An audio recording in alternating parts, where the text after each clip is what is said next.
আসসালামু আলাইকুম। আমি স্বপ্না নোয়াখালী থেকে বলছি। কেমন আছেন সবাই? আলহামদুলিল্লাহ, আমিও ভালো আছি। খুব ভোরেই দিনটি শুরু করেছি। সে সময়টা একান্ত নিজের জন্য রেখেছি, তাই আপনাদের সাথে আর শেয়ার করলাম না। এই যে সকালবেলা উঠে সংসারের কাজকর্মগুলো শুরু করে দিয়েছি। আমার ছেলের জন্য খিচুড়ি রান্না করেছি।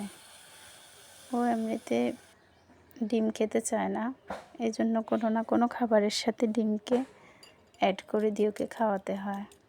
বুঝে গেলে ওই খাবারটাও আর খাবে না। এখন দেখেন, ও তো এখানে ওর পড়ার টেবিলটাকে ডাইনিং টেবিল বানিয়ে ফেললো। বারবার বলতেছে, বাবা টেবিলে খাও, টেবিলে খাও। ও কি আর আমার কথা শুনে? ও বলতেছে, না এটাই টেবিল একটা। ও আমাকে বোঝাচ্ছে এভাবে, মা তুমি যদি করতে পারো একটা দিয়ে অনেক কাজ করতে পারবা, অনেকভাবে ব্যবহার করতে পারো। ওর কথা শুনে আর কি বলবো আমি, যাক কাজটা বাড়িয়ে দিল আর কি। আবার ধুতে হবে টেবিলটা। আজকে খুব ভোর থেকে রান্নাবান্নার কাজ শুরু করে ফেলতেছি।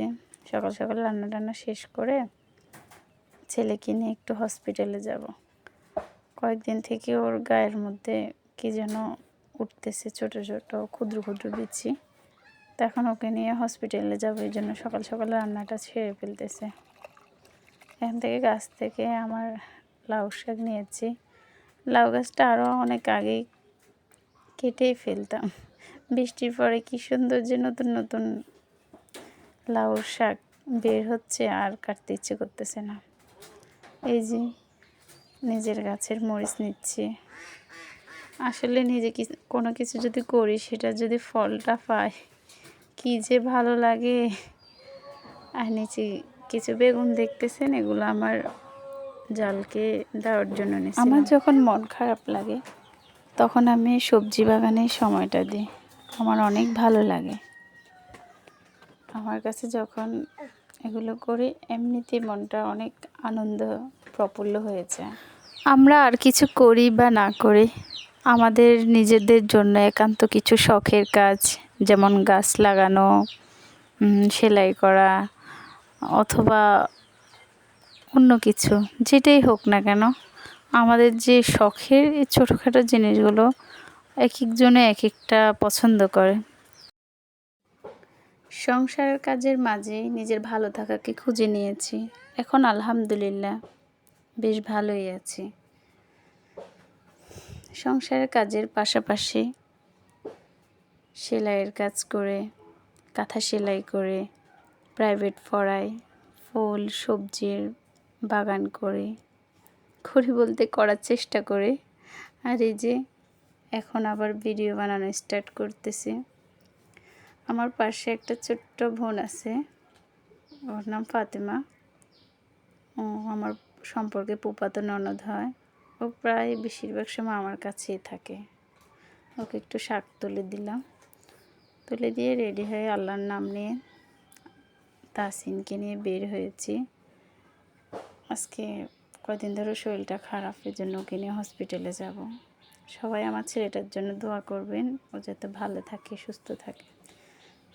ড্রাইভারের ভাড়া পাচ্ছিলাম না ভাঙতে, তো পরে লিচু নিলাম, লিচু নিয়ে ওনাকে ওনার ভাড়াটা দিলাম। এখান থেকে যে হসপিটালে চলে গিয়েছি। হসপিটালের সামনে এই জায়গাটা আমার অনেক পছন্দের। আসলে গাছ আমার এমনিতেই অনেক পছন্দের। যেখানে গাছ থাকে, ফুল থাকে, সেখানে আমার অনেক ভালো লাগে। আমি সেখানে শান্তি খুঁজে পাই। হসপিটালে এসে দেখি লম্বা লাইন। আমি তো ভাবতেছি, আল্লাহ যে গরম পড়তেছে, এর উপর ছেলেটা অসুস্থ, কীভাবে যে লাইনটা কন্টিনিউ করব। অবশেষে আলহামদুলিল্লাহ টিকিটটা একসময় আমারও অপেক্ষার সময় পড়েছে। ওকে নিয়ে ডাক্তার দেখিয়ে এখন বের হয়ে চলে যাচ্ছে। ফেরার পথে একটু মার্কেটে নামলাম, সেখানে আমার কিছু কেনাকাটা করার ছিল, সেগুলো নিলাম।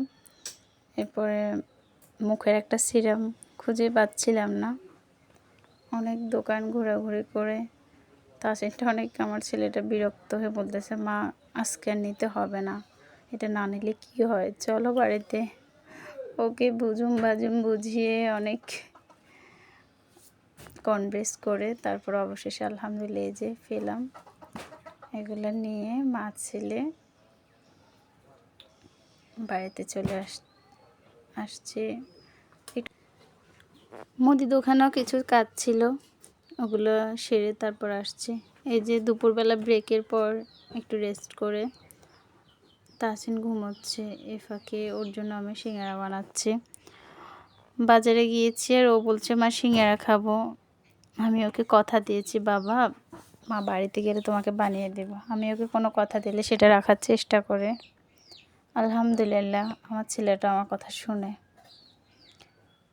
এই যে গল্প করতে করতে আপনাদেরকে একটা কথা বলি, প্লিজ যদি আমার ভিডিওটা আপনার কাছে ভালো লেগে থাকে আমার চ্যানেলটাকে সাবস্ক্রাইব করে দেবেন আর একটা লাইক করে দেবেন। আপনার মূল্যবান কোনো কথা থাকলে সেটা কমেন্ট বক্সে আমাকে জানাবেন। আর যদি আমার ভিডিওটি সম্পূর্ণ আপনি দেখে থাকেন আপনাকে অসংখ্য ধন্যবাদ। আমরা সবাই জানি কালো জিরা আমাদের জন্য খুবই উপকারী একটি উপাদান। বাচ্চারা কিন্তু সচরাচর কালো জিরা খেতে চায় না, এই জন্য আমি চাই কোনো না কোনো খাবারে অ্যাড করে দিতে। ও এমনিতে অনেক খাবারই খেতে চায় না। আমার মনে হয় সব বাচ্চারা এমন, তাই না? তো ওদেরকে ফোর্স না করাই ভালো। যেভাবে পারি লুকোচুরিভাবে খাওয়ানোর চেষ্টা করে। আর বিশেষ করে আমার ছেলেটা তো অনেকটাই দুর্বল, অসুস্থ, ওর বয়স অনুপাতে গ্রোথ অনেকই কম। সেজন্য ওকে যাই খাওয়াই একটু চেষ্টা করে যাতে ভালো একটু কিছু খাক। বাচ্চারা তার ভালো মন্দ বুঝে না, যার কাছে যেটা দেখবে যেখানে সেখানে যেটা দেখবে সেটাই ও খাবে। তো কী আর করার, মাঝে মধ্যে দিই মাঝে মধ্যে না দিই, এইভাবেই চলতেছে আলহামদুলিল্লাহ। এই যে সিঙ্গারাগুলো শেপ করে নিলাম, এখন তেলে ভাজবো। এখানে একটা দারুণ গল্পও আছে।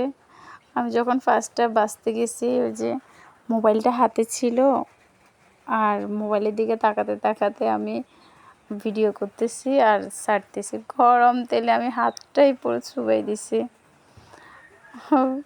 মানে আমার তো আর এক্সট্রা কেউ ক্যামেরা ধরার মতো কেউ নাই, এই জন্য সব কিছু একা একা নিজেকে করতে হয়। এক হাতে মোবাইল ধরে এক হাতে ভিডিও করা কি পসিবল? তো দেখে বলবেন কেমন হয়েছে। কিছু ওদেরকে ভেজে দিয়েছি আর কিছু ফ্রোজিং করে রাখতেছি। সবাই ভালো থাকবেন, সুস্থ থাকবেন এই প্রত্যাশাই করে বিদায় নিচ্ছি। পরবর্তী ভিডিওর জন্য আমন্ত্রণ জানিয়ে আসসালামু আলাইকুম। সবাই আমাদের জন্য দোয়া করবেন।